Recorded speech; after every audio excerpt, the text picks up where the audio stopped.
रहमतुल्लाहि ताला व बरकातुहू। मैंने आपसे सलाम किया है ना? हाँ भैया, हाँ हो सकता है आप सादा लिबास देखकर जवाब ना दे रहे हो, ऐसा भी हो सकता है ना? जबकि सलाम करना सुन्नत और सलाम को सुनकर सलाम का जवाब देना वाजिब। माशाअल्लाह। और जो वाजिब को तर्क करता है वो गुनहगार होता है।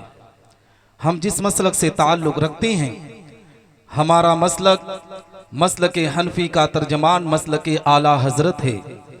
हमारा अकीदा हमें पैगाम देता है कि हमारे घर के जिंदे तो जिंदे, हमारे घर के कब्र के मुर्दे भी सलाम का जवाब देते हैं। आप पूछेंगे कैसे? तो हदीस रसूल सुने।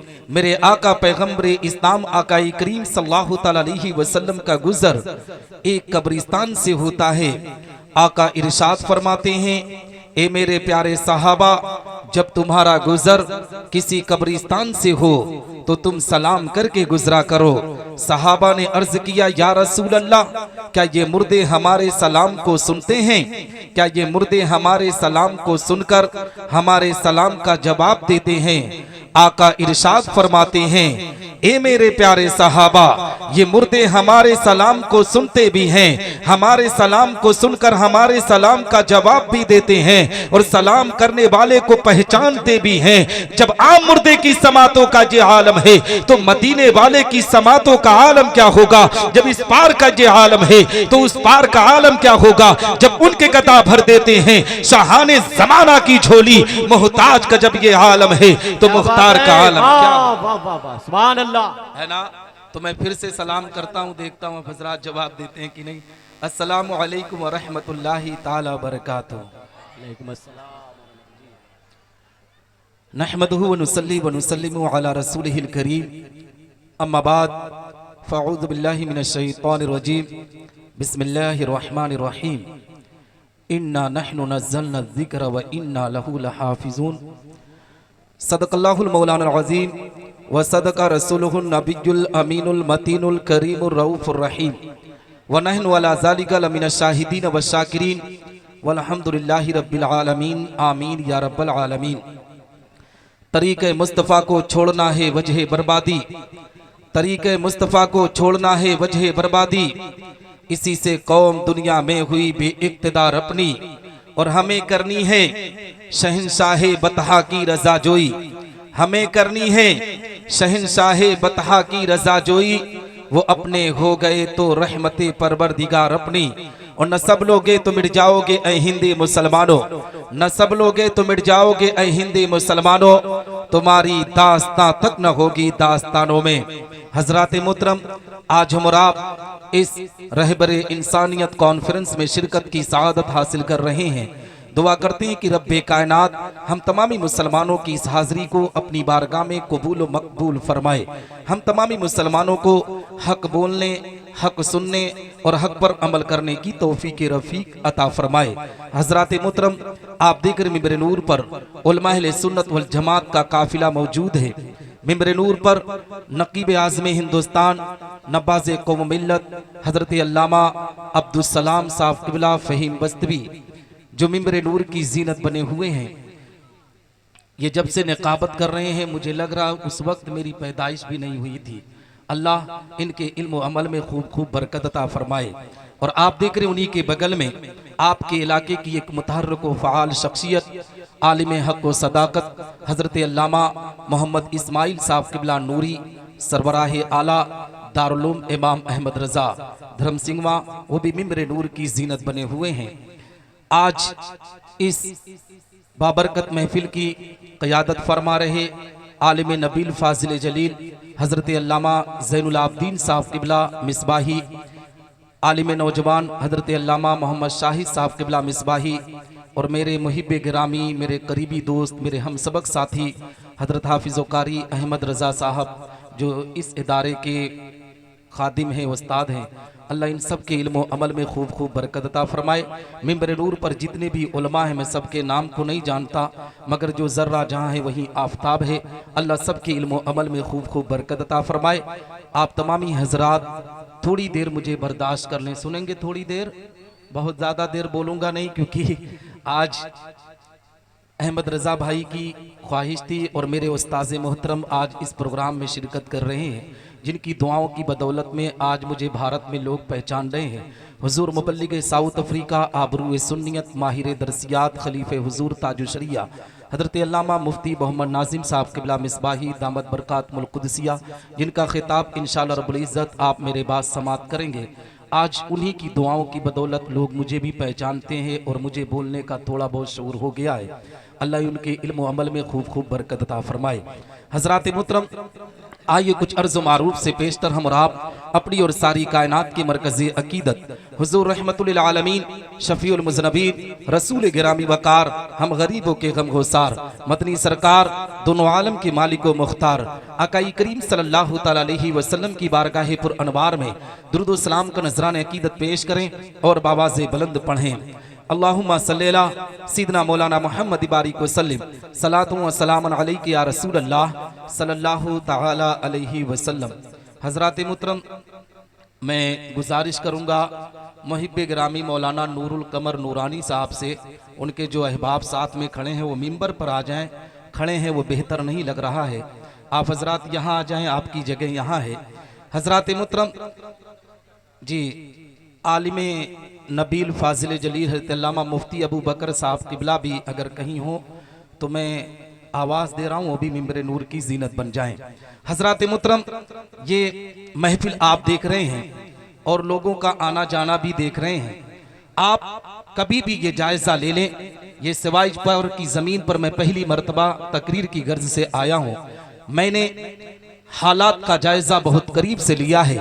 हम जब किसी दीनी महफिल का इनकाद करते हैं, मिलाद रसूल का जब प्रोग्राम रखते हैं, अल्लाह रसूल की जिक्र की महफिल को सजाते हैं, तब मुसलमान ऐसी महफिलों में बैठने के लिए तैयार नहीं होता। ऐसी महफिलों में मुसलमान बैठने के लिए ठीक तरीके से तैयार नहीं होता है।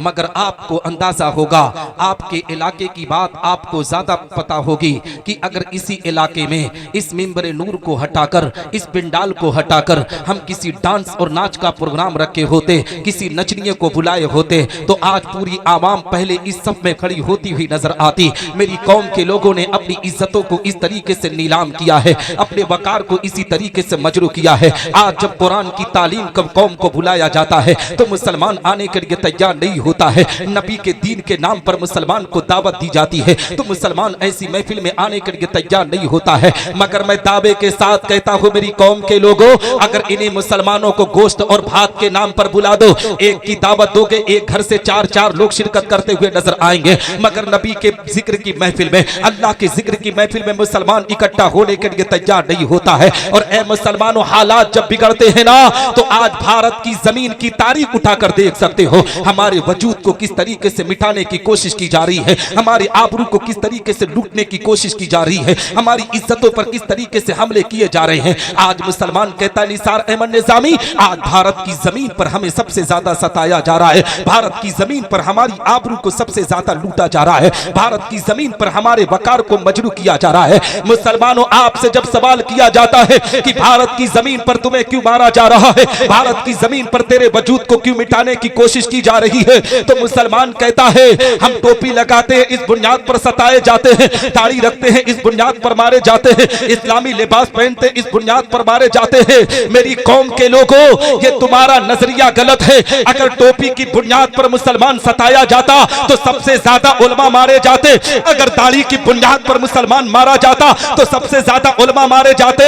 आज अगर तुम दुनिया के अंदर सताए जा रहे हो, तुम्हारे वजूद को मिटाने की कोशिश की जा रही है, तो ये हमारे गंदे आमाल है जिसकी बुनियाद पर हम सताए जा रहे हैं। जिस दिन हमने पैगंबर इस्लाम की गुलामी का पट्टा अपनी गर्दन में डालकर नबी की शरीयत पर चलना शुरू किया, दावे के साथ कहता हो, अल्लाह की रहमतें हम पर नाजिल होंगी, हमारी दुनिया भी सबरेगी, हमारी आखिरत भी सबरती हुई। नारे तकबीर, नारे रिसालत, हज़रत अल्लामा कारी निसार अहमद साहब क़िबला, नारे तकबीर, नारे रिसालत। है ना हजरात मोहतरम, हालात बड़े गंदे होते चले जा रहे हैं। माशरे के अंदर इतनी ज्यादा बुराइयां फैलती हुई नजर आ रही है। आज कौम को चाहिए कि ए मुसलमानों अपनी इज्जतों की हिफाजत करें, अपने वकार को ऊंचा करें। हकीकत में मुसलमानों हम और आपको चाहिए कि हम पैगम्बर इस्लाम आकाई करीम सल्लल्लाहु अलैहि वसल्लम की शरीयत पर चलें। नबी आखिरुज़्ज़मा की गुलामी का पट्टा अपनी गर्दन में डालें। इसलिए मुसलमान जब नबी की गुलामी का पट्टा अपनी गर्दन में डालकर दीन मुस्तफा के खातिर अपने कदम को बढ़ाता है, तब रब तबारक व तआला उस मुसलमान के वकार को ऊंचा करता है। आज ए मुसलमानों, आप जिस पिंडाल में बैठे हुए हैं, इंशाअल्लाह रब्बुल इज्जत कुछ बच्चों की दस्तारे हिफ्ज़ से भी उन्हें नवाजा जाएगा। दारुल उलूम नूरुल उलूम के तलबा के सरों पर ताज रखा जाएगा। हकीकत में मुसलमान ये तरबियत, ये ताज क्यों रखा जाएगा, उसकी वजह भी आपको मैं बताना चाहता हूँ। जिसका बेटा कुरान को सीने में बसाता है, रब्बे कायनात उसके मकाम को दोनों जहान में बुलंद कर दिया करता है। आओ मैं आपको बताता चलो, हालात का जायजा लेते हुए चलो। हमारी कौम की बेटियां भी बैठी हुई है, हमारी कौम की बहनें भी बैठी हुई है। हकीकत में मुसलमानों आज हालात कहीं ना कहीं इनकी वजह से भी खराब होते हुए नजर आ रहे हैं, क्योंकि आज की कौम की बेटियों ने अपनी इज्जतों को बाकायदा नीलाम करने का ठान लिया है। आज किसी भी जगह, किसी भी इलाके में चले जाओ, आज हमारी बहन बेटियों की इज्जतें किस कदर नीलाम हो रही है, ये हम और आपसे छुपा नहीं है मुसलमानों। क्यों? इसलिए कि आज कौम की बेटी पर्दे का एहतमाम नहीं कर पा रही है, कुरान की तालीम पर अमल नहीं कर पा रही है। आज बेपर्दा, आज ए मुसलमानों बाजारों की जीनत बन रही है, आज चौराहों की जीनत बन रही है। हम और आपको चाहिए कि हम अपनी माँ बहन बेटी की इज्जत की हिफाजत करें। इसलिए कि जब माँ पाक होती है तो उसकी पेट से जो बच्चा जन्म लेता है, अल्लाह उस पर रहमत नूर की बारिश आता है ना।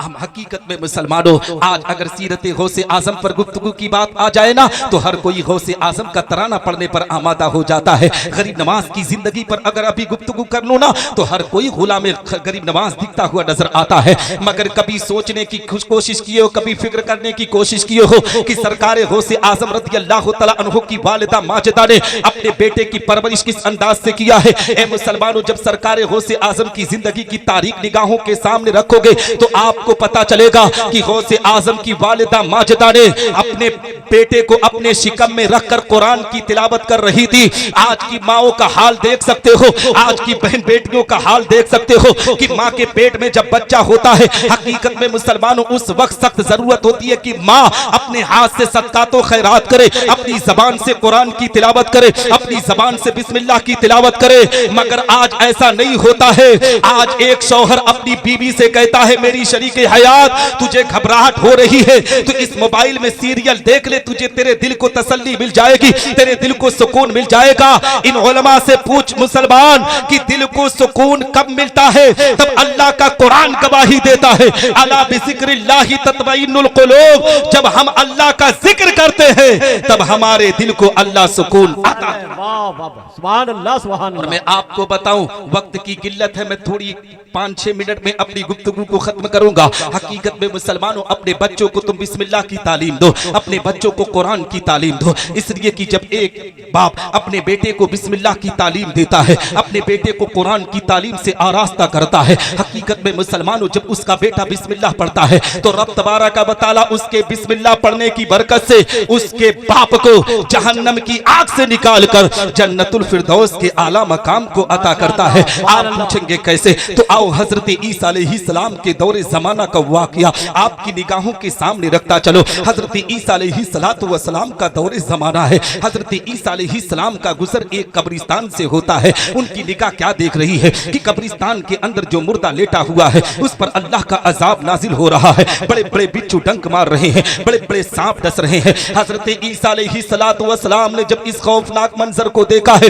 दिल में सोचते हैं, मौला ये बड़ा खताकार गुनहगार इंसान रहा होगा जिसकी बुनियाद पर तू इस पर इस तरीके से अजाब को नाजिल कर रहा है। हजरत ईसा अलैहिस्सलाम इतनी फिक्र रखकर, सोच रखकर अपने सफर को आगे करते हैं। चंद अरसे के बाद जब उसी रास्ते से हजरत ईसा अलैहिस्सलाम का गुजर हुआ है, क्या देखते हैं कि वही कब्र है जिस पर अल्लाह का अजाब नाजिल हो रहा था। आज ए मुसलमानों, उस कब्र पर अल्लाह का अजाब नहीं बल्कि जन्नत की क्यारियों से ठंडी ठंडी हवाएं अल्लाह अता कर रहा है। ए मुसलमानों, आज उस कब्र पर रहमत नूर की बारिश हो रही है। हजरत ईसा अलैहिस्सलाम अलैहिस्सलातु वस्सलाम अपने हाथों को मौला की बारगाह में उठाते हैं, अर्ज करते हैं ए रब्बे कायनात, ये कब्र के अंदर मुर्दा रहकर कौन सी नेकी कर ली है जिसकी बुनियाद पर तूने इसकी कब्र पर रहमत नूर की बारिश अता कर दिया है। हजरत जिब्रील अमीन आते हैं, अर्ज करते हैं ए ईसा अलैहिस्सलाम सुनो सुनो, अभी चंद अरसे पहले जिस पर आपने देखा था कि इस पर अल्लाह का अजाब नाजिल हो रहा था, ये जब दुनियावी जिंदगी गुजार रहा था, ये गुनाहों के दलदल में फंसा था, ये बुरे कामों को अंजाम देता था, मगर जैसे ही मरने के करीब पहुंचा, इसकी बीबी हमल से थी, पेट से थी, अपनी बीबी को करीब बुलाकर कहने लगा मेरी शरीके हयात, मैंने जिंदगी में कभी नेक काम को अंजाम नहीं दिया है, मैंने जिंदगी में कभी अच्छे काम को अंजाम नहीं दिया है, मगर ए मेरी शरीके हयात सुन सुन, मेरी इस वसीयत को ध्यान से सुनना कि जब मेरा इंतकाल हो जाएगा, तेरे पेट से बच्चा या बच्ची जन्म ले तो उसकी तालीम किसी ऐसी वैसी जगह ले जाकर ना करना, किसी दीनी इदारे में ले जाकर आलिम दीन के सामने दीन की तालीम से उसको आरास्ता कराना। हजरत जिब्रील अमीन कहते हैं ए ईसा अलैहिस्सलाम सुनो सुनो, जब इसका इंतकाल हो गया तो इसकी बीबी ने एक बेटे को जन्म दिया, उस बेटे की उम्र जब 4 साल से जायद हुई तो उसकी बीबी ने अपने बेटे की तालीम कहीं ऐसी वैसी जगह ना ले जाकर एक आलिम दीन के सामने बिठाया। आलिम दीन ने जैसे